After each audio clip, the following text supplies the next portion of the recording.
और किसके हाथों में? अब सौंप दिया। तुम केवल खुश रहा करो, टेंशन फ्री। क्या करना है तुम्हें? क्या करना है? खुश रहो, हंसते रहो, क्योंकि ये शरीर जो है ना, हंसने मुस्कुराने प्रसन्नता के लिए है। आपने कभी गधे को हंसते देखा?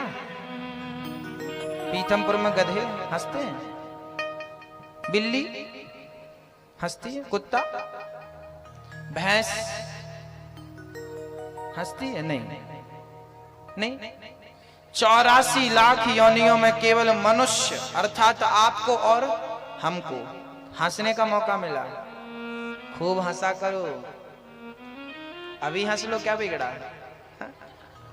और जोर से। मैया जी आपका दांत क्या टूट गया था? थोड़ा गैप दिख रहा है। बोलो राधे राधे। ऐसे ही हंसा करो, खुश रहा करो। बंदर का मुंह बनाए बैठ जाते,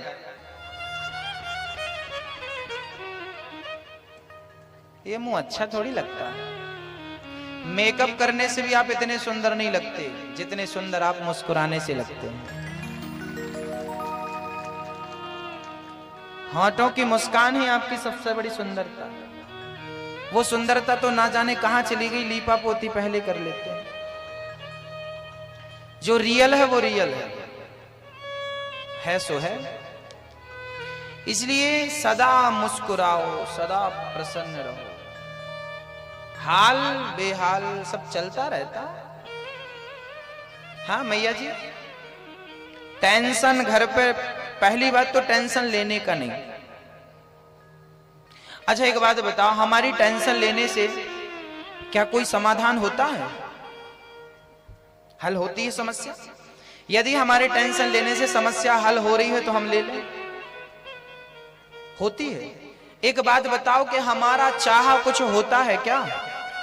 यदि हमारा चाहा कुछ होता ही नहीं है तो हम इतना ज्यादा चाह रखें क्यों? भाई तुम्हारा चाहा कभी नहीं होता मेरी माँ, सब कुछ ईश्वर का चाहा ही तो होता है। हम लोग थोड़ी चाहते हैं कि हम बुढ़े हो जाएं, पर हो जाते हैं। नहीं चाहते फिर भी हो रहे हैं। कोई थोड़ी चाहता है कि हम अंधे हो जाएं, फिर भी अंधा हो जाता है। कोई थोड़ी चाहता है कि हम बीमार पड़ जाएं, फिर भी पड़ जाता है। कोई थोड़ी चाहता है कि घुटनों में दर्द चालू हो जाए, फिर भी हो जाता है। कोई थोड़ी चाहता है कि पेट में दर्द हो जाए, फिर भी हो जाता है। हमारे चाहने से हुआ क्या आज तक, ये बताओ? सारा कुछ तो उसी के चाहने से हुआ है। इसलिए तुम अपनी चाह ही खत्म कर दो और जो वो चाहता है उसकी चाह में, मर्जी में राजी हो जाओ। तेरी मर्जी का मैं हूं गुलाम, मेरे अलबेले राम। जो भी कराल मैं हूं तुम पर न्योछावर, जो भी कराल मैं हूं तुम पर न्योछावर। दे दो सजाया इनाम, मैं तुम्हारे चरणों में पड़ा हूं। चाहो तो लात मार दो और चाहो तो उठाकर गले से लगा लो, तुम्हारी मर्जी है ना? हम किसके दर पे पड़े हैं? कन्हैया तुम्हें एक नजर देखना है। दर्शन की चाह लेकर जाओगे, मिलना ना मिलना उनकी मर्जी है, और उन्हें पाने की इच्छा तो हमारी ही मर्जी होगी ना। जो तुम्हारी मर्जी है वो उचित मर्जी रखो, उन्हें पाने की मर्जी तो हो, बाकी कोई मर्जी ना हो, बाकी कोई इच्छाएं ना हो।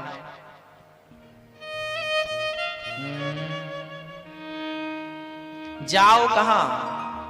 बोले अपनी मर्जी से कहीं मत जाओ। कह दो कन्हैया हम तो तेरी गोद में बैठ गए हैं, अब तुम जहां ले चलोगे वहीं मैं चलूंगा।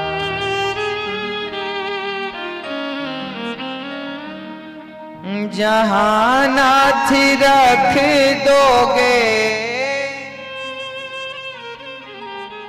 जहां नाथ रख दोगे वहीं मैं रहूंगा। जहाँ ले चलोगे वहीं मैं चलूं।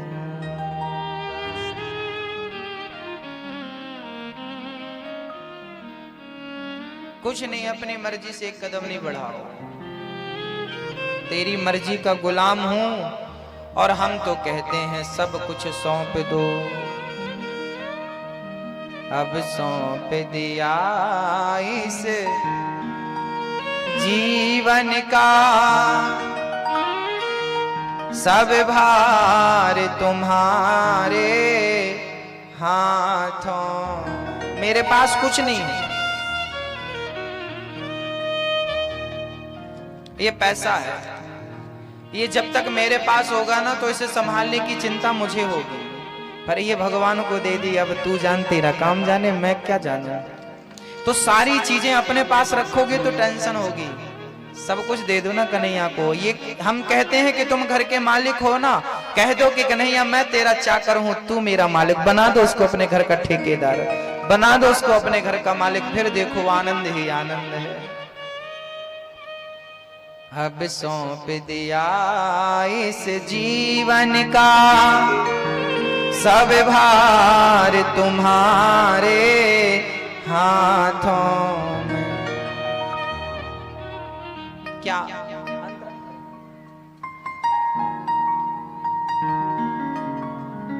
क्या कह रहे हैं भक्त जानते हैं?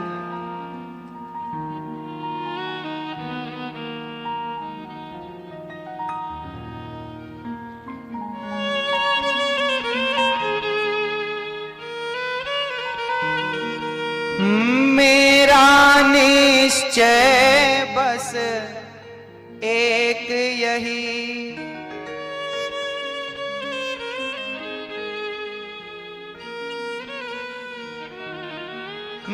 मेरा निश्चय बस एक यही, एक बार तुम्हें पा जाऊं मैं।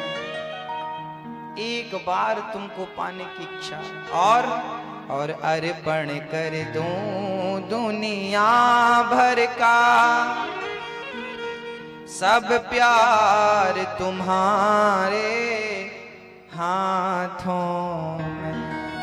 सब तेरे हाथों में देना चाहता हूं, सारी चाबियां तेरे हाथ में देना। सारी चाबी दे दोगे तो टेंशन खत्म हो जाएगी ना मैया जी। तो क्या करना है आपको? मुस्कुराते रहना है, सदा मुस्कुराना है। जिंदगी में जिंदगी का राज पाना चाहिए, जिंदगी में जिंदगी को मुस्कुराना चाहिए। जिंदगी में जिंदगी की शर्त पूरी ना हो तो जिंदगी को जिंदगी से रूठ जाना चाहिए। जिंदगी, ये जिंदगी रोने के लिए मिली है कि हंसने के लिए? हाँ, थोड़ा हंस भी लिया करो मेरी माँ, अच्छे लगते हैं आपके, बिल्कुल दांत नहीं है। बोलो राधे। क्या हंसने से पता चल जाता है ना कि आप लोग ब्रश ब्रश करते हैं कि नहीं। कौन गुटखा तंबाकू खाता है ये भी पता चल जाता है। इसलिए हंसते रहना, हंसी ना आए तो घी घी बोलते रहना चाहिए। घी घी घी घी घी घी घी।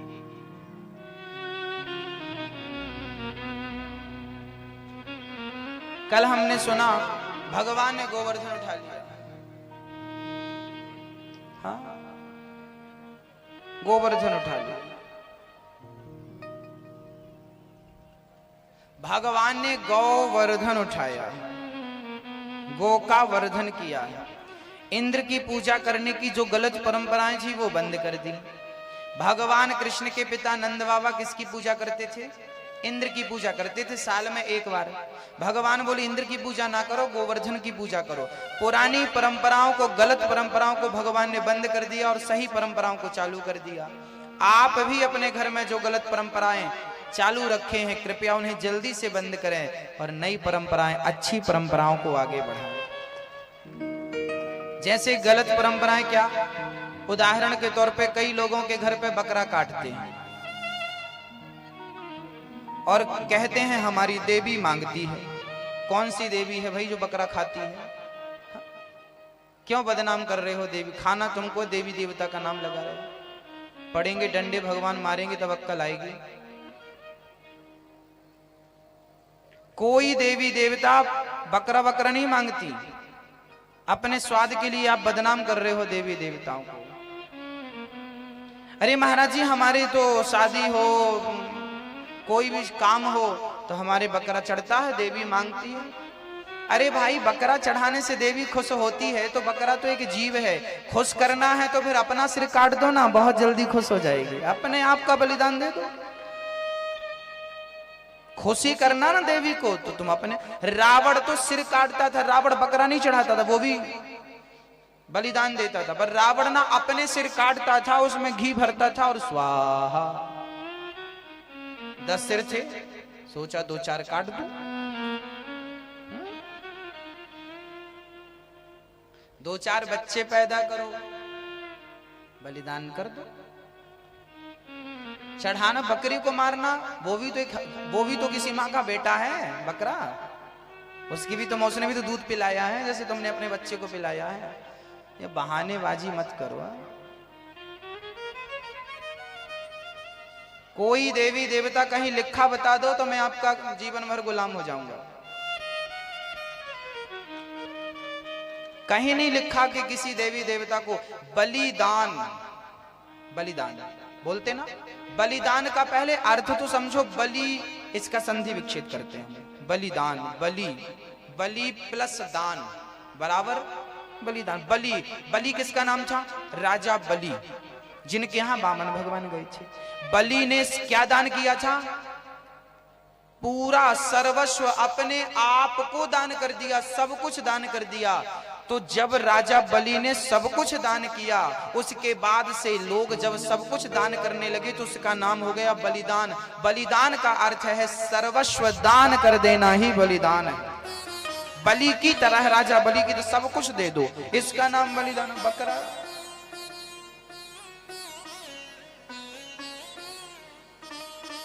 ये गलत परंपरा है। कल से नहीं, आज से नहीं, अभी से बंद कर दो।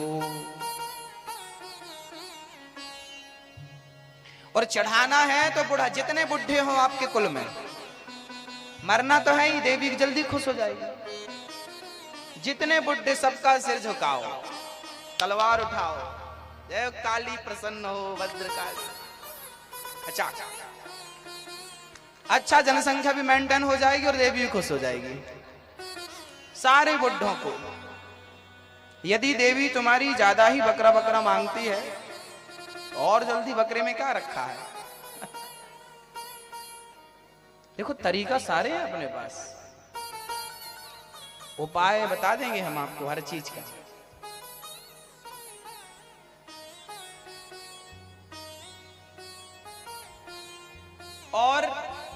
और अपने दादा परदादा को नहीं मारना, तो फिर भगवान ने तुम्हें हर हाथ में 5 उंगली दे रखी है, एक उंगली काटते रहो। भद्रकाली को 1 उंगली काट करके सेवा।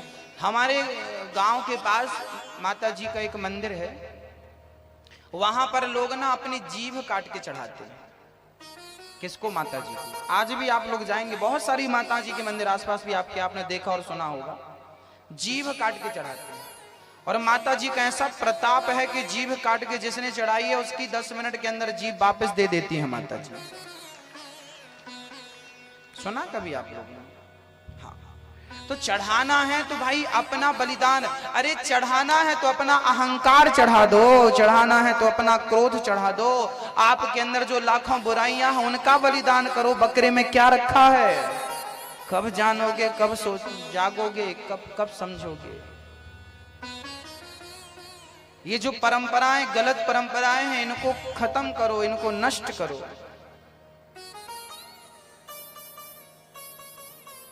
भगवान ने बंद कर दी गलत परंपरा, आप भी बंद करो। हमारे शास्त्र कहते हैं अहिंसा ही परमो धर्मः। किसी की रक्षा करना तो आपका धर्म है, पर किसी की जान लेना आपका धर्म नहीं है। किसी की जान आप बचा तो सकते हैं, जान बचाने का अधिकार तो है, पर किसी की जान, यदि आप किसी को जान दे नहीं सकते, किसी की जान, किसी मरे को जिंदा नहीं कर सकते, तो किसी जिंदा को मारने का अधिकार कहां दिया ईश्वर ने आपको? यदि तुम मरे को जिंदा कर सकते हो तो ठीक है, फिर जिंदा को भी तुम मार लो, अधिकार तुम्हें है। पर केवल तुम मारते जाओ, ये अहंकार है, ये गलत है, ये गलत है, सजा मिलेगी इसकी।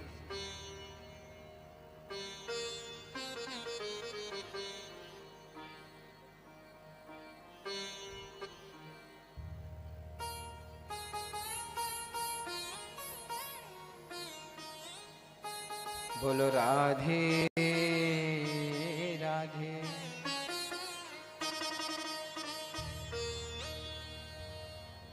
भक्तों,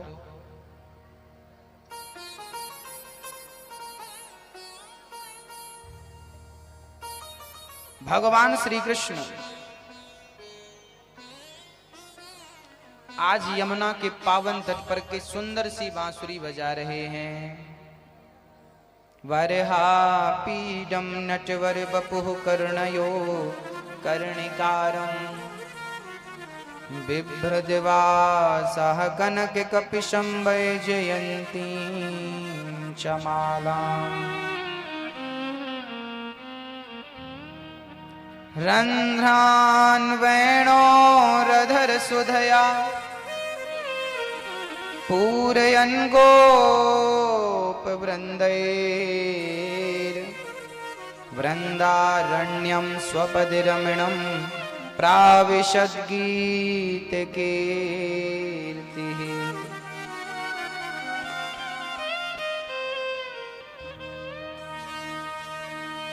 यमुना के पावन तट पर खड़े होकर मेरे गोविंद ने जो बांसुरी बजाई, भगवान पिता रात्रि शरदोत्फुल्ल मल्लिका वीक्षरन्तुं मनश्चक्रे योगमायामुपाश्रितः।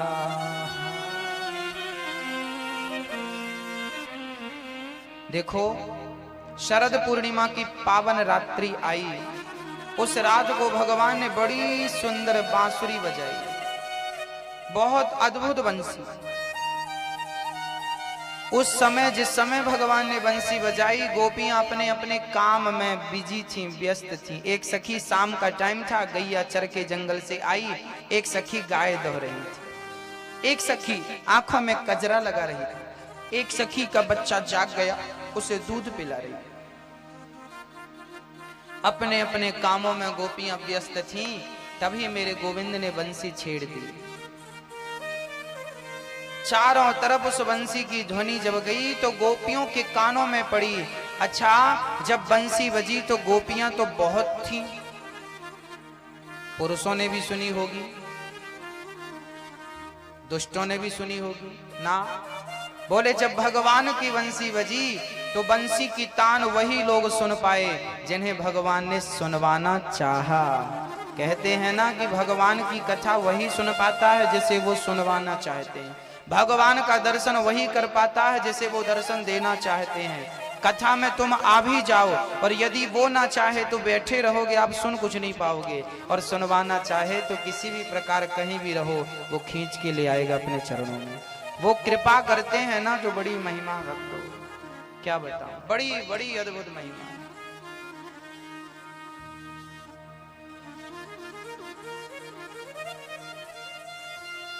अद्भुत महिमा गोविंद की।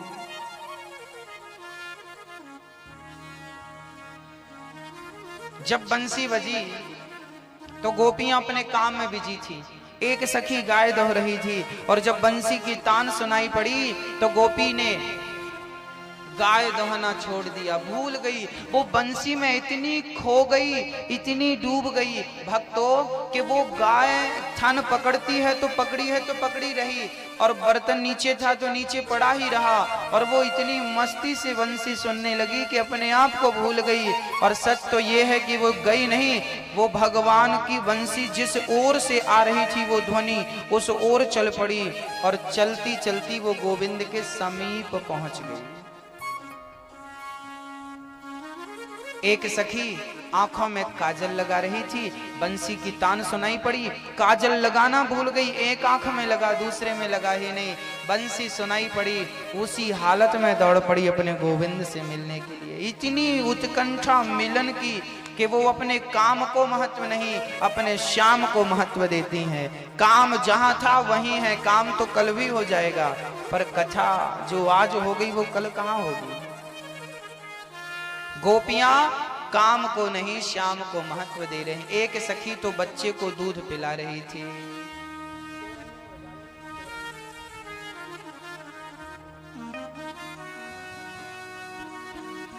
एक सखी बच्चे को दूध पिला रही थी।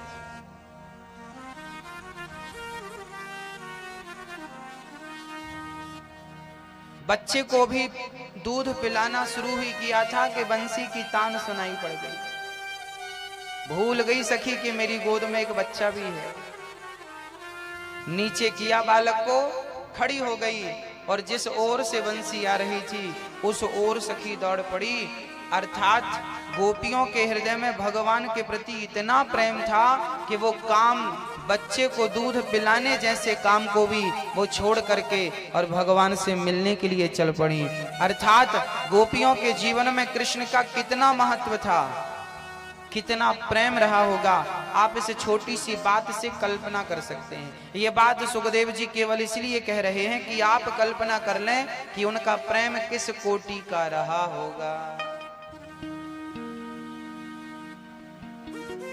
प्रेम प्रेम सबसे उत्तम है, पर प्रेम भगवान से हो तो।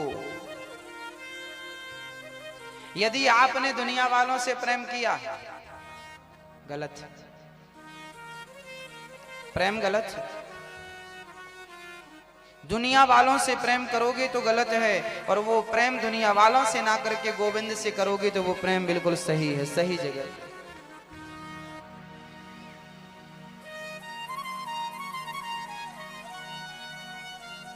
भक्तों,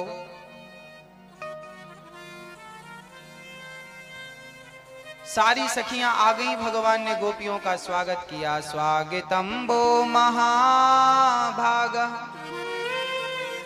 प्रियम किम करवाणि वः ब्रजस्यानामयं कश्चित् ब्रूतागमन कारणम्।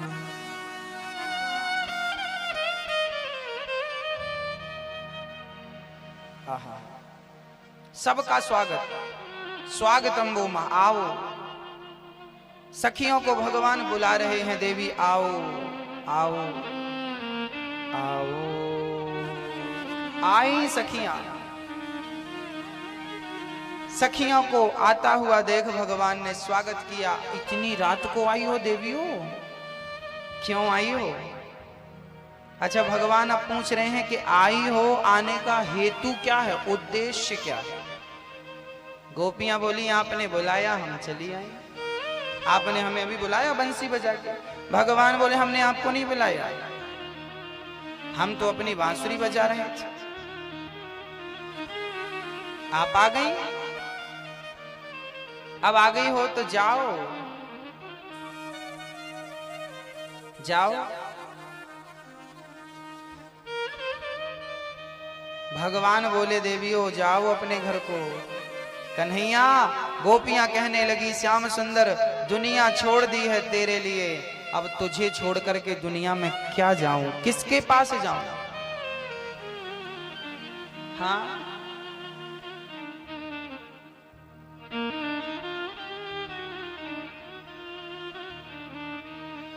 क्यों जाऊं?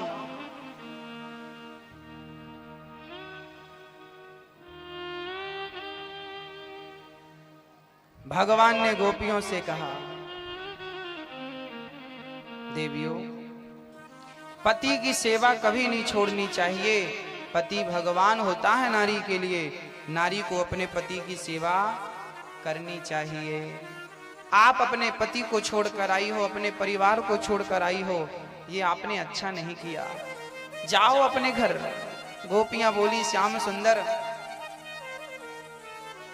दुनिया के लोग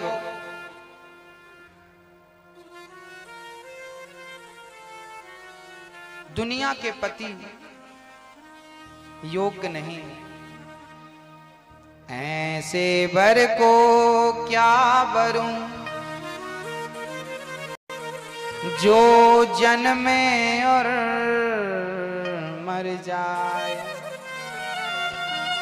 बरिए बर गोपाल को मेरे चुनरो अमर कर जा।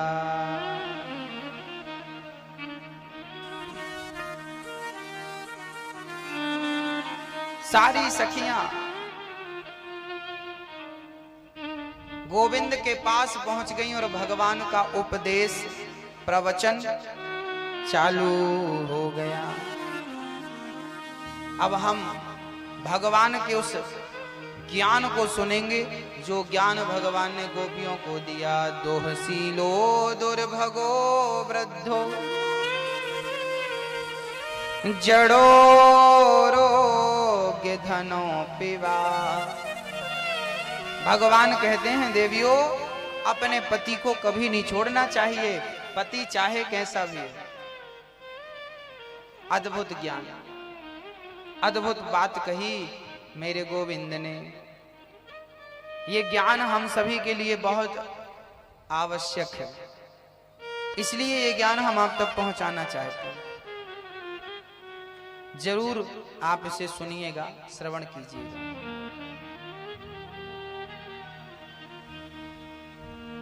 हमारे बीच में श्री तुलसी मनवाणी जी आए हैं। जोरदार तालियां बजाएं आप श्री के लिए। पीतमपुर से हैं, उद्योगपति हैं आप।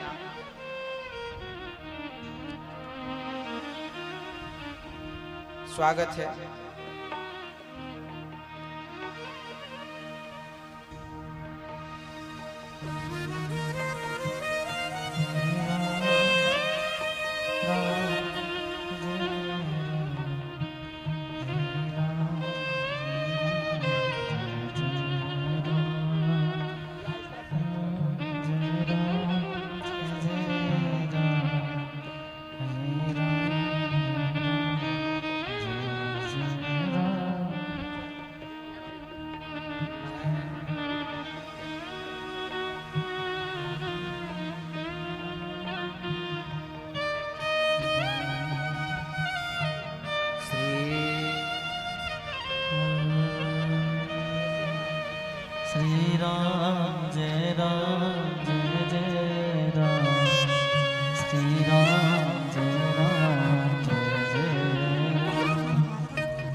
गोपियां गोविंद से कहती हैं, गोविंद,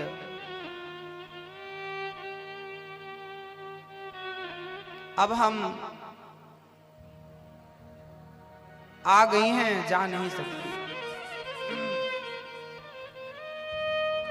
कन्हैया बोले, देखो देवियों, चली जाओ यहां से,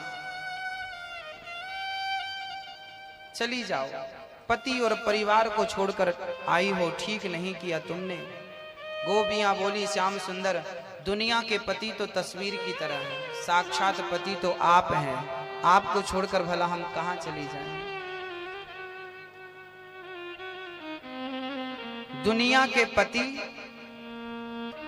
मात्र तस्वीर हैं, दुनिया के लोग मात्र तस्वीर हैं, साक्षात पति तो गोविंद है। ऐसे वर को क्या वरूं जो जन्मे और मर जाए, बरिए वर गोपाल को मेरो चुनरो अमर कर जाए। पति ऐसा हो जिसको एक बार वरण कर लो तो कभी फिर उसके नाम की मेहंदी छुटानी ना पड़े, मांग पहुंचनी ना पड़े।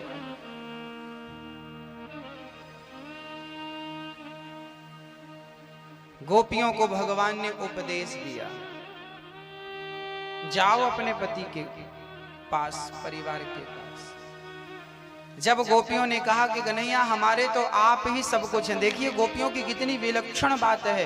गोपियां कृष्ण के सिवा किसी को कुछ मानती ही नहीं थी। त्वमेव माता च पिता त्वमेव बंधुश्च सखा त्वमेव, पिता भी तुम हो, माँ भी तुम हो, परिवार भी तुम हो। भगवान के लिए दुनिया छोड़नी पड़े तो छोड़ देना चाहिए। प्रहलाद जी ने अपना पिता छोड़ा था, किसके लिए? पिताजी ने कहा कि बेटा भगवान का भजन ना करो, मेरा भजन करो। पिता के आज्ञा का उल्लंघन कर दिया प्रहलाद जी ने। जो ज्ञान आपको ईश्वर से दूर ले जाए वो ज्ञान कहां है? जो गुरु आपको ईश्वर से दूर ले जाए वो गुरु कहां है?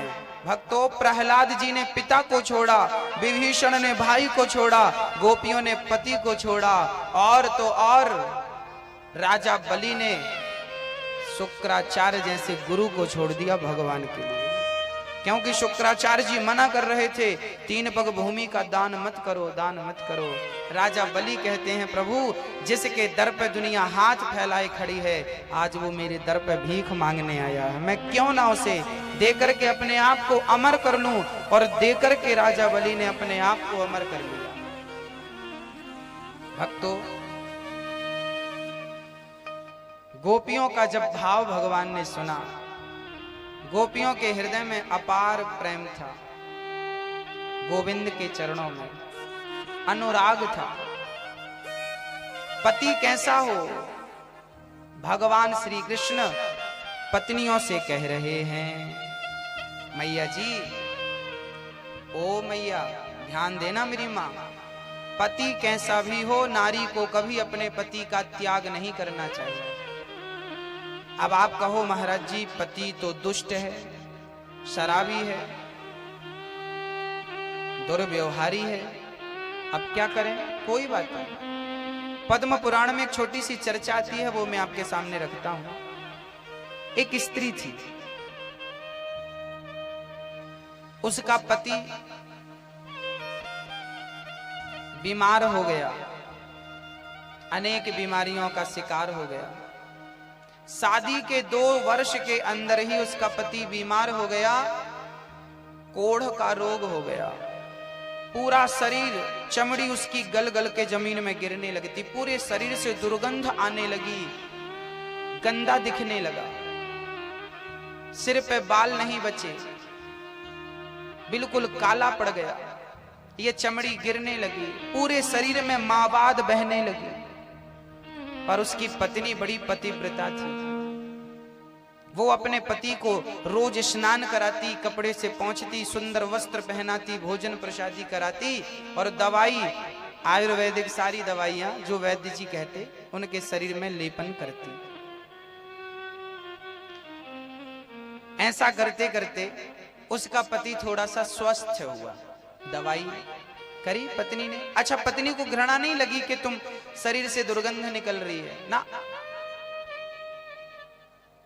अच्छा एक बात बताओ, मां अपने बच्चे का मलमूत्र साफ करती है तो क्या उसे घृणा लगती है? नहीं। बस देखो ईश्वर ने कितना बढ़िया दृष्टांत हमारे सामने रखा है। मां बच्चे का मलमूत्र साफ करती है पर मां को घृणा नहीं लगती। लेकिन जब वही माँ बाप वृद्ध हो जाते हैं और वही बच्चे बड़े हो जाते हैं, और भगवान ना करे कभी किसी वृद्ध को बिस्तर पे ही मलमूत्र त्यागना पड़ा तो वही बच्चे कहते हैं दुर्गंध आ रही है, गंदगी लग रही है। अरे जिन माँ बाप ने तेरे लिए कभी नाक नहीं सिकोड़ी, आज तू उनके लिए नाक दबा करके जा रहा है। सब में भगवान का दर्शन करना। मेरी माँ 12 भगवान का अवतार लिया भगवान ने। क्यों लिया? भगवान कहना चाहते हैं कि मैं सबके भीतर हूं। दीन दुखियों की जब तुम सेवा करते हो तो वो सेवा ईश्वर की होती है उस रूप में। समझ लेना, लिख लेना। वो पत्नी अपने पति को भगवान समझकर सेवा करती। एक दिन उसका पति बाहर बैठा था, स्वस्थ हो गया था, लेकिन देखना उसका पति कितना दुष्ट था। एक दिन वो पति बाहर बैठा था कि गांव की एक वैश्या सज धज करके राजा के दरबार में नाचने जाती थी। उस वैश्या के श्रृंगार को देख करके ये व्यक्ति बड़ा प्रभावित हुआ। कहने लगा कि ये वैश्या मिल जाती तो अच्छा होता।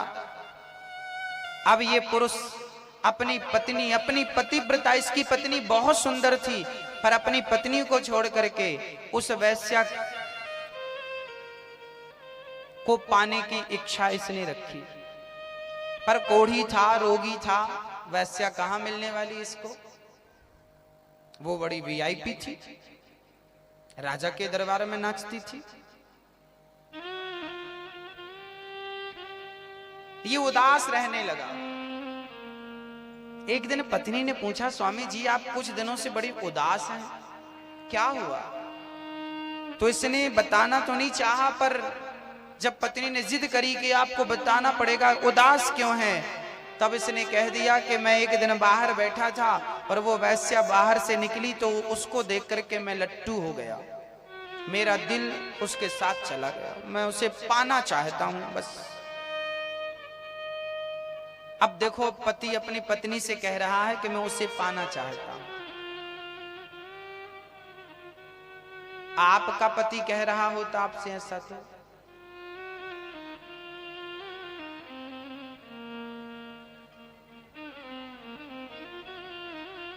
उसकी तो 12 बज जाती।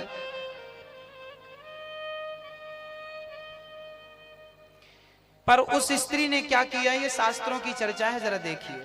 जब आप कहा करती हो ना कि हमारा पति खराब है गुरुजी, आप कह रहे हो पति को भगवान समझो और हमारा तो बड़ा नालायक है, तो हम तुम्हें एक नालायक पति की कथा सुना दे रहे हैं कि इतना भी नहीं होगा तुम्हारा पति। अब ये कह रहा है कि हमें उस वैश्य से मिलाओ, अपनी पत्नी से। पत्नी बोली ठीक है मैं बात करती हूं। पद्म पुराण में लिखा है कि अब ये पतिव्रता नारी उस वैश्या के घर सुबह सुबह जाती और प्रातः काल उसके घर की झाड़ू पोंछा बर्तन करके आ जाती, पूरे घर को साफ सुथरा कर देती। वैश्या लेट जागती थी 8-9 बजे। उसने देखा कि मेरे घर का सारा काम किसने कर दिया। एक दिन उसने ताड़ लिया, देख लिया, अरे देवी आप मेरे घर झाड़ू पोंछा कर रही हो, क्यों? आप तो बड़ी पतिव्रता हो, आपके तो बड़े चर्चे हैं कि आप बड़ी पतिव्रता और मैं वैश्या, और आप पतिव्रता और आप मेरे घर, मैं आपके घर झाड़ू पोंछा करूं तो बात समझ में आती है, पर आप मेरे घर कर रही हो। तब उस महान स्त्री ने कहा, देवी मेरा पति जो है वो आपकी सुंदरता पर मोहित हो चुका है, एक बार वो आपसे मिलना चाहता है। मेरे पति को आप मिलने का मौका एक बार दे दीजिए। वैश्या को पता था कि आपके पति को कोढ़ का रोग है, पर आप कह रही हो तो मैं आपकी बात कैसे टाल सकती हूं। ठीक है आज रात को अपने पति को मेरे पास भेज देना। वैश्या राजी हो गई। अब ये स्त्री दौड़कर घर गई, अपने पति से कहा कि आज आपको उसने बुलाया है, आप चले जाइए, मैंने बात कर ली। अब तो कोढ़ी बड़ा खुश हुआ कि मुझे तो आज जाना है, बड़ा प्रसन्न, बड़ा खुश। चलने लगा, शाम हुई, तैयार होकर के बढ़िया जाने लगा। जब घर से बाहर निकला तो संयोग देखिए, उसका पांव एक पत्थर से टकरा गया और वो धड़ाम से जमीन में गिरा, उसके पांव में मोच आ गई और मौत जब आई तो वो एक कदम भी चल नहीं पाया, रोने लगा, मैं कैसे जाऊंगा, उसने तो आज बुलाया, अब तो मौत आ गई, अब कैसे जाऊंगा। रोने लगा, पति को रोता हुआ देख पत्नी को रहा ना गया। पत्नी बोली, स्वामी जी मत रोइए, पाँव में आपके मौत आई है, मेरा पाँव ठीक है, मैं आपको ले चलूंगी। बोले, तुम कैसे ले चलोगी, मेरे से चलना नहीं आता। बोले, आपको चलने की जरूरत नहीं है, मैं अपने कंधे पर बिठा के ले चलूंगी। लो भैया, पत्नी बैठ गई, पति को अपने कंधे पर बिठा लिया और खड़ी हो गई, चल पड़ी। पर गांव के अंदर से नहीं गई, गांव के बाहर के रास्ते से गई। अंदर से जाती तो लोग हजार प्रश्न करते, कहां जा रही हो। बाहर के जंगल के रास्ते से गई। अब सोचिए कि पत्नी ने अपने पति को कंधे पर बिठा रखा और कहां ले जा रही है, वैश्या के। ये दर्शन आपने कभी किया नहीं होगा, पद्म पुराण में ऐसा लिखा है। चल पड़ी, पर देखना होना तो कुछ और ही था। हुआ वो नहीं जो वो पति चाह रहा था, हुआ कुछ और। क्या हुआ वो देखिए। जिस रास्ते से वो जा रही थी वो जंगल का रास्ता था। उस जंगल में उसी रात एक घटना घट गई। जिस राजा के घर में वो वैश्या नाचने जाती थी ना, उसी राजा के राज्य में कुछ चोर घुस करके चोरी कर रहे थे। सिपाहियों ने देखा तो चोर भागे, और चोर भागते भागते उसी जंगल में आ गए। और उस जंगल में एक महात्मा की कुटिया थी, तो चोरों ने अपना चुराया हुआ धन महात्मा की कुटिया में रख दिया और चोर जंगल में छिप गए। सिपाहियों ने देखा कि धन तो ये रखा है और बाबा जी हैं, लगता है ये बाबा नहीं चोर है, इसने धन चुराया। तो सिपाहियों को लगा कि ये बाबा जी चोर हैं और ये समाधि लगा के झूठी बैठे हैं। तो सिपाहियों ने गलतफहमी में बाबा जी को चोर समझ लिया और बाबा जी को सूल पर लटका दिया। सूल लोहे का होता है, गाड़ दिया जमीन में और बाबा की कुटिया के सामने बाहर ही बाबा को लटका दिया और सिपाही चले गए। अब उसी रास्ते से ये स्त्री अपने पति को कंधे पर बिठाकर जा रही थी, तभी इसके पति का सिर बाबा जी के पांव से टकरा गया। बाबा जी को धक्का लग गया तो बाबा जी की तपस्या भंग हो गई, तपस्या खुल गई, समाधि खुल गई। महात्मा जी की समाधि खुली, उन्होंने श्राप दे दिया, मूर्ख, जिसने मेरी तपस्या भंग की है, जिसके शरीर का मेरे शरीर में स्पर्श हुआ है और तपस्या भंग हुई, मैं उसे श्राप देता हूं, सूर्य उदय होते ही उसके प्राण निकल जाएंगे। अब तो कोढ़ी राम रोने लगे, मैं तो मरा, मैं तो गया। अब वो वैश्या वैश्या सब भूला, लगा रोने के, बस सूर्य उदय होते ही निपट जाऊंगा। महात्मा जी क्षमा कर दो, गलती हो गई। महात्मा जी बोले, कोई गलती नहीं, तुझे मरना पड़ेगा सुबह। तब उसकी पत्नी अपने पति को कंधे से उठाकर नीचे रखती है और कहती है कि स्वामी जी आप चिंता ना करो, सूर्य उदय होगा तो आप मरेंगे। मैं कहती हूं, हे सूर्य भगवान, यदि मैंने सच्चे मन से अपने पति की सेवा की हो और स्वप्न में भी दूसरे पुरुष का चिंतन ना किया हो, तो जब तक मैं आज्ञा ना करूं, सूर्य भगवान आप उदय मत होना, मेरी आज्ञा। पद्म पुराण में लिखा है 24 घंटे हो गए, 48 घंटे हो गए, सूर्य भगवान का पता नहीं था। हाहाकार मच गई पृथ्वी में। सूर्य भगवान को क्या हुआ? ब्रह्मा जी विष्णु जी पहुंच गए। सूर्य जी क्या हुआ? बोले एक नारी ने रोक रखा है। अब ब्रह्मा जी विष्णु जी आ गए, शंकर जी भी आए, देवी इस प्रकृति के नियम को क्यों भंग कर रही हो, आने दो सूर्य को। ना, मेरे पति चले जाएंगे, मैं नहीं आने दे सकती। तब माता अनुसुईया आई और अनुसुईया जी ने कहा, देवी तू सूर्य भगवान को आने दे, मैं तेरे पति को जीवित करूंगी। उसने अपना वचन वापस लिया। सूर्य भगवान की पहली किरण पड़ती ही श्रापवश उसका पति मर गया। पर माता अनुसुईया ने हाथ में जल लेकर कहा, हे प्रभु, यदि मैं सच्ची पतिव्रता हूं तो इसका मरा हुआ पति जीवित हो जाए, कहकर छोड़ दिया। कोढ़ी था एकदम स्वस्थ और सुंदर हो गया और भगवान की ऐसी अनुकंपा, सुंदर विमान आया, शरीर सहित दोनों पति पत्नी भगवान के निज धाम को चले गए। एक पत्नी अपने पति की सेवा करके वो ब्रह्मा विष्णु महेश को भी अपने चरणों में लाकर बिठा सकती है। इसका उदाहरण माता अनुसुईया है। माता अनुसुईया के पास एक बार ब्रह्मा विष्णु महेश आए थे। माता जी हमें भिक्षा दे दो। माता जी बोली ठीक है ले लो। तीनों जी बाबा जी बन के आए थे, साधु जी बन के आए। मैया ओ अनुसुईया मैया भिक्षा दे दो माँ। अनुसुईया जी आई कंद मूल फल लेकर। तो तीनों ने क्या बोला, ना हम ऐसे फल नहीं लेंगे। तो कैसे लोगे? तो तीनों ने कहा ब्रह्मा विष्णु ने कि तुम पहले अपने पूरे वस्त्र उतार दो, निर्वस्त्र हो जाओ, और जब तुम निर्वस्त्र हो जाओगी ना तब फिर हम तुम्हारे हाथों से भिक्षा लेंगे। अनुसुईया जी समझ गई कि ये कोई छोटे मोटी नहीं है। उन्होंने हाथ में जल लिया और कह दिया हे प्रभु इन्हें बच्चे बना दो। तीनों देवताओं तीनों साधु के ऊपर जल डाला। तीनों बच्चे बिना कपड़े के छोटे छोटे हो गए, पैदा हुए बच्चे टाइप के। माँ ने अपना दूध पिलाया, 3 पालने लाई और तीनों पालने में तीनों को झूला झूला रही। माता अनुसुईया ने डाल दियो पालना, झूल रहे तीनों देव बन करके लालना। ये माँ अनुसुईया झूला रही। सरस्वती, लक्ष्मी और पार्वती को पता चला कि हमारे पति तो आजकल बच्चे बन गए। तीनों आई, अनुसुईया जी माँ जी माफ कर दो, हमने आपकी परीक्षा लेने के लिए इन्हें भेजा था कि आप कितनी बड़ी पतिव्रता हो। क्या हमसे बड़ी पतिव्रता हो? आप तो हमसे बड़ी निकल गई, हमारे पति लौटा दो। अनुसुईया जी बोली तुम्हारा परिचय कौन तुम? ये तीनों की हम पत्नी, ये ब्रह्मा विष्णु महेश है, हम सरस्वती हैं, हम लक्ष्मी हैं, हम पार्वती हैं। अनुसुईया जी बोली तुम फ्रॉड बहू हो, हमारे बच्चे छोटे बड़े हो जाएंगे तो हम खुद शादी करेंगे।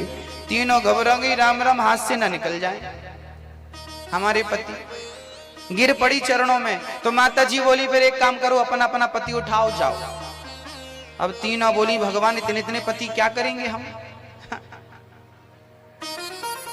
माता जैसे थे वैसे ही लौटा दो। तब माता जी ने तीनों को ज्यों का त्यों किया और ब्रह्मा विष्णु महेश माता अनुसुईया के चरणों में गिर पड़े हैं। ये पातिव्रत धर्म की महिमा है। एक स्त्री पतिव्रता होकर के सब कुछ कर सकती है।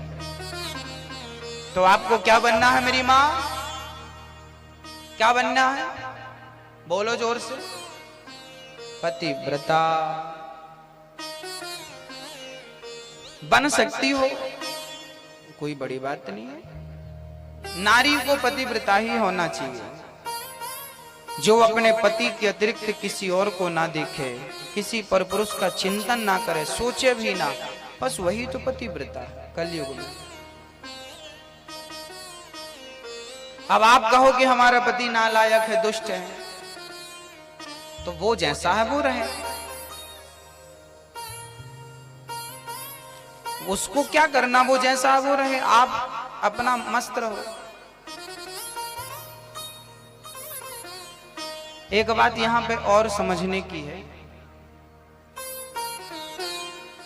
समझने की ये है कि कई लोगों के पति बहुत अच्छे होते हैं, कई लोगों के पति बहुत खड़ूस होते हैं, दुष्ट। क्यों ऐसा क्यों होता है कि भगवान किसी को अच्छी जोड़ी देता है, किसी को झगड़े लड़ाई में जिंदगी गुजर जाती है? क्यों ऐसा होता है?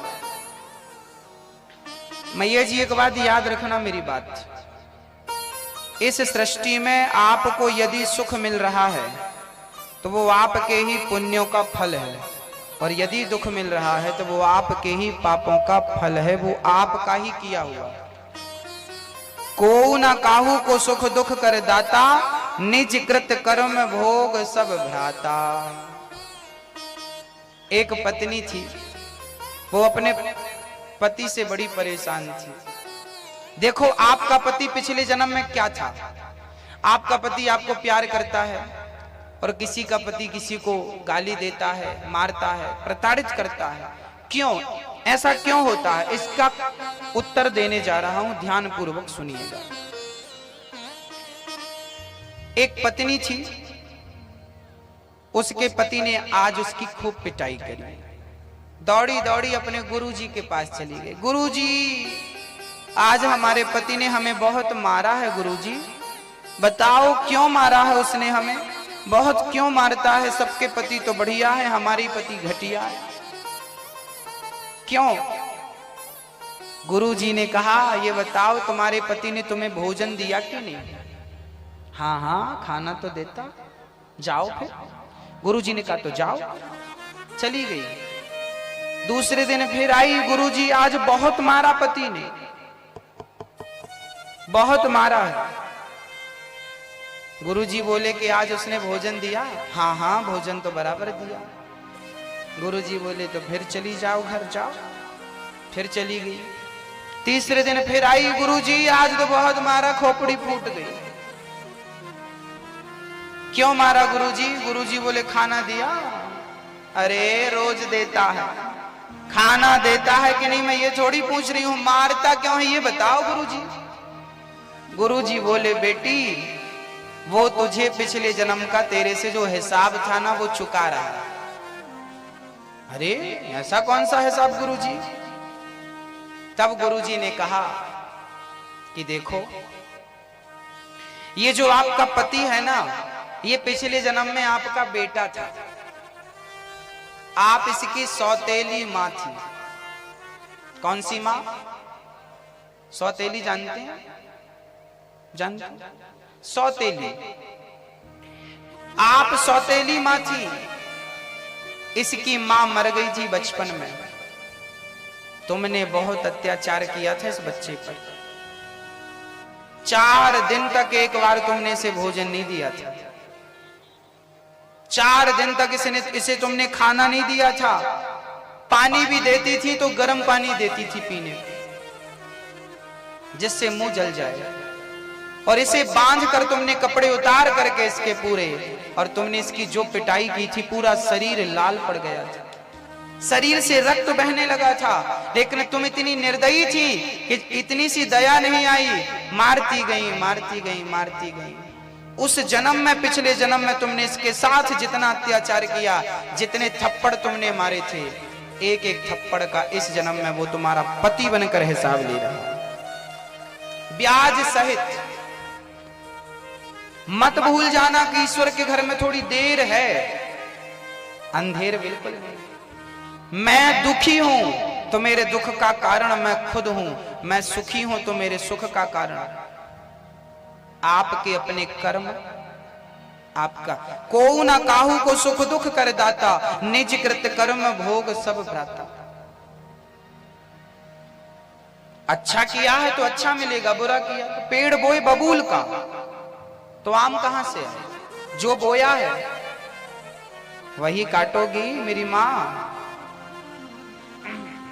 अब यहां एक बहुत बढ़िया प्रश्न खड़ा होता है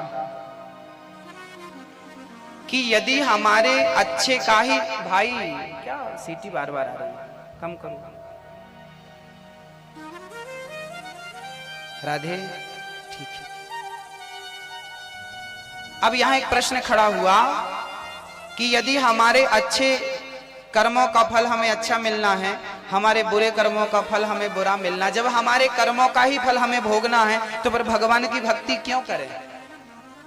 अब ये प्रश्न खड़ा हो तो कोई प्रश्न करे कि महाराज जी जब हमारे अपने कर्मों की हमें मिलना है, अच्छा करेंगे अच्छा मिलेगा, बुरा करेंगे तो फिर भजन क्यों करें? आप माला जपने का क्यों कहते हो? फिर क्यों? इसका भी एक समाधान है। क्यों? कारण है। एक गुरु के 2 चेले थे, शिष्य। मैया जी, ओ मैया, ओ प्यारी मैया, किसे देख रही हो? पता नहीं किसे खोज रही है, कौन गुम गया?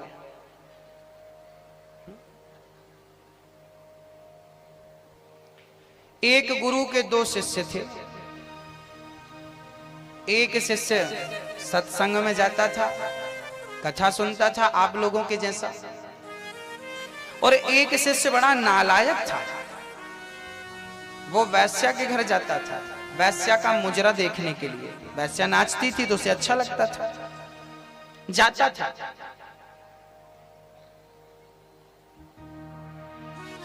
एक दिन जो वैश्या के घर गया था मुजरा देखने, जब वो वापस आया ना तो उसे रास्ते में सोने की थैली मिल गई। उसे सोने की थैली मिल गई। सोना पड़ा हुआ मिल गया।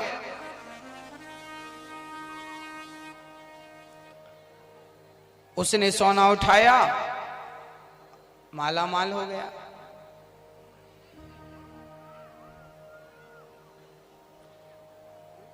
वो है मम्मी उसकी उस तरफ।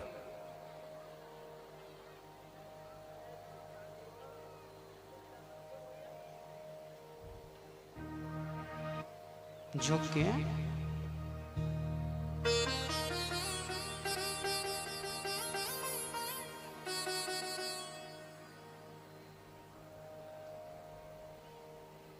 हो मैया जी, पहुंच गए हो तुम, पहुंचा के आ रही हो।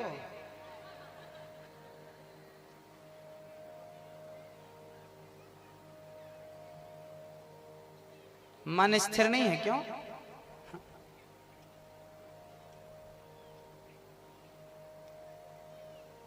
हो गया आपका, देख लिया।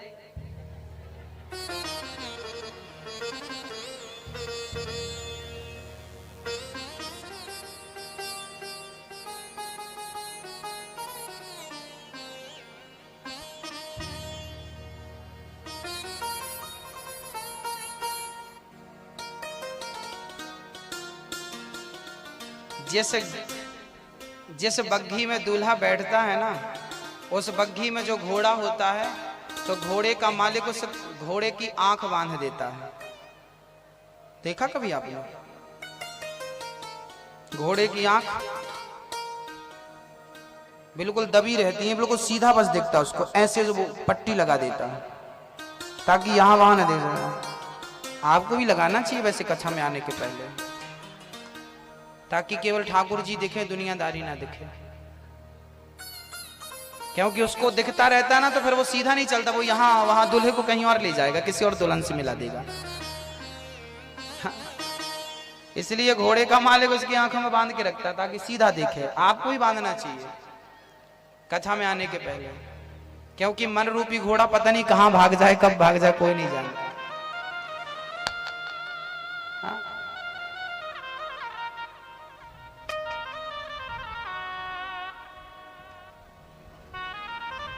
क्या सुना रहे थे हम? बताओ, आप बताओ क्या सुना रहे थे हम? बोलो नहीं, आप बताओ, आप बताओ, आप बताओ मैया जी क्या सुना रहे थे हम? एक गुरु के दो चेले थे, एक सत्संग में जाता था, एक वैश्या के घर जाता था। जो वैश्या के घर जाता था उसे एक दिन सोने की थैली मिल गई, और जो सत्संग करने जाता था ना, उसके पांव में एक दिन लोहे की कील पांव में लग गई, और इतनी बड़ी कील लगी कि पूरे पांव को पार करके ऊपर निकल गई, तलवे को। लंगड़ाता हुआ वैद्य जी के पास गया, वैद्य जी ने कील निकाली, दवाई भरी, और वो वैश्या के घर जाने वाला तो लखपति हो गया, खूब पैसा मिल गया। अब गुरुजी के पास गया लंगड़ाता हुआ, जो सत्संग करता था। गुरुजी, मैं आपके पास सत्संग करने आता था और वो वैश्या के घर जाता था। वो वैश्या के घर गया तो माला माल हो गया, और मैं सत्संग में आया तो लोहे की कील और घुस गई। तो क्या ये ईश्वर की यही अदालत है, यही उसका न्याय है? अरे अच्छों के साथ अच्छा करना चाहिए, बुरों के साथ बुरा करना चाहिए, पर तुम्हारा भगवान उल्टा करता है। हम सत्संग करने आए और पांव में कील लग गई और वो माला माल हो गया। तब गुरुजी ने कहा, भक्त तू जैसा समझ रहा है, तू जैसा देख रहा है, वैसा है नहीं। गुरुजी तो आप समझाओ। तब गुरुजी ने कहा, बेटा वो वैश्या के घर जाता था उसने पिछले जन्म में बहुत पुण्य किए थे। आज के दिन उसे कहीं का राजा बनना था, उसे ढेर सारी संपत्ति मिलने वाली थी, क्योंकि उसने पुण्य किया था। उस पुण्य के प्रतिफल में आज उसे बहुत अमीर आदमी बनना था, पर उसने वैश्या के घर जा जा करके अपना वो पुण्य समाप्त कर लिया। और थोड़ा सा पुण्य बचा तो उसे ईश्वर ने सोने की थोड़ी सी थैली पकड़ा दी। तो मुझे कांटा क्यों लगा? वो कील। तब गुरुजी ने कहा, बेटा आज के दिन तेरी मृत्यु थी, तुझे मरना था, तेरी जिंदगी केवल इतनी ही थी, पर तूने सत्संग से अपने आप को जोड़ दिया तो भगवान ने तेरी उस मृत्यु को एक कील में टाल देता है। लोहे की कील वो जो गई, उससे ही तेरी मृत्यु टल गई। परमात्मा की भक्ति करोगे तो तुम्हारी किस्मत में दरिद्रता होगी, उस दरिद्रता को मिटाकर परमात्मा माला माल बना देगा। और मौत होगी तो मौत को एक कांटा लगा करके वो कांटे में परिवर्तित कर देगा। एक छोटा सा हादसा करके वो मौत को टाल देगा, परिवर्तित कर देगा। हमारे जीवन में कभी कभी घटनाएं घट जाती हैं, हमको लगता है हम तो भक्ति कर रहे थे, ऐसा क्यों घटा। एक बार क्या हुआ, हमारे गुरुजी, एक बार क्या हुआ, भागवत जी में बात हमारे गुरुजी ने सुनाई। बोले एक बार एक गुरुजी एक यजमान के घर भागवत सुनाने गए। जिस दिन गुरुजी ने भागवत शुरू करी, उसी दिन यजमान की एक बहुत बढ़िया भैंस मर गई। भैंस, उस जमाने में भैंस ही लोगों की संपत्ति हुआ करती थी, उसी से दाल रोटी सबकी चलती थी। भैंस मर गई। अब चेला बड़ा परेशान, यजमान, गुरुजी आज भागवत जी हमने बिठाई, भैंस मर गई, पता नहीं कल कौन मरेगा, ऐसे में कौन सुनेगा भागवत। तब वो गुरुजी एक चिट्ठी लिखते हैं अपने गुरुजी को। उस जमाने में फोन ऑन नहीं था। गुरुजी ने पूरी बात अपने गुरुजी से कही और गुरुजी ने कहा कि जरा इसकी जन्मपत्री देखो। यजमान का नाम, उसका डेट ऑफ बर्थ लिख के भेजा अपने गुरुजी के पास। काशी वो पत्र गया।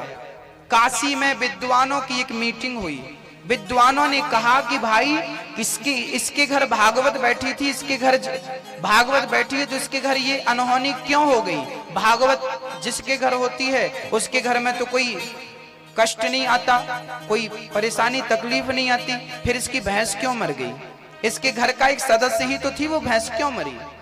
तब विद्वानों ने उसकी कुंडली देखी यजमान की, तो यजमान की कुंडली जब देखी तो दंग रह गई। विद्वानों ने कहा कि भाई आज के दिन इसकी भैंस मर गई, भैंस को नहीं मरना था, आज के दिन तो यजमान को ही मरना था, पर भागवत का संकल्प था, तो भागवत के संकल्प से इसकी जगह पे इसकी भैंस को भगवान ने ले ली, इसकी मृत्यु टाल दी, इसकी जगह पे उसको ले लिया। क्यों ले लिया? क्योंकि इसने भागवत का संकल्प ले लिया था। याद रखना भक्तों, हम किसी अच्छे काम का संकल्प ले लेते हैं ना, तो जब तक वो संकल्प पूरा नहीं हो जाता, यमराज की ताकत नहीं है कि वो हमें मार सके। स्वयं ईश्वर रक्षा करते यदि संकल्प उचित है तो।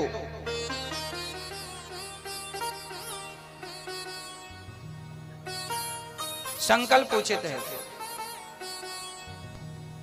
दान करने का संकल्प हो, कथा सुनने का संकल्प हो, भागवत सुनने से ही आधी व्याधि समाप्त हो जाती है। हर व्यक्ति अपने कर्मों का ही फल भोगता है, लेकिन भगवान की कृपा हो तो देखो, कभी कभी आपने देखा होगा हवा तो चल ही रही है, जब आप साइकिल चलाते हैं ना और कभी हवा पीछे से आती है तो बिना पेडल मारे साइकिल भागती है, भागती कि नहीं। पीछे की हवा आती है तो फिर एक पेडल मारो तो 10 पेडल की साइकिल, और कभी कभी हवा सामने से आती है तो 10 पेडल मारो तो 1 पेडल की साइकिल आगे बढ़ती है। जब ईश्वर अनुकूल होता है तो वो पीछे की हवा बन करके आता है। तुम थोड़ी सी मेहनत करते हो, सफलताएं बहुत प्राप्त हो जाती हैं। जब मेहनत कम और सफलताएं ज्यादा मिले तो समझ लेना ईश्वर की कृपा है, ये तुम्हारी मेहनत नहीं है।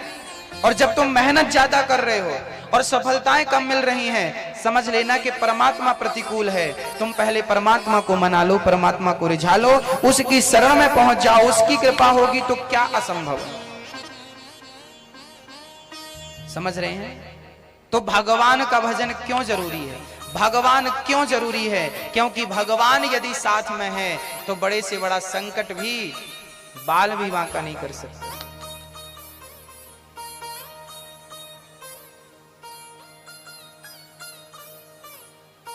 कहते हैं ना कि जब भगवान हमारे साथ है तो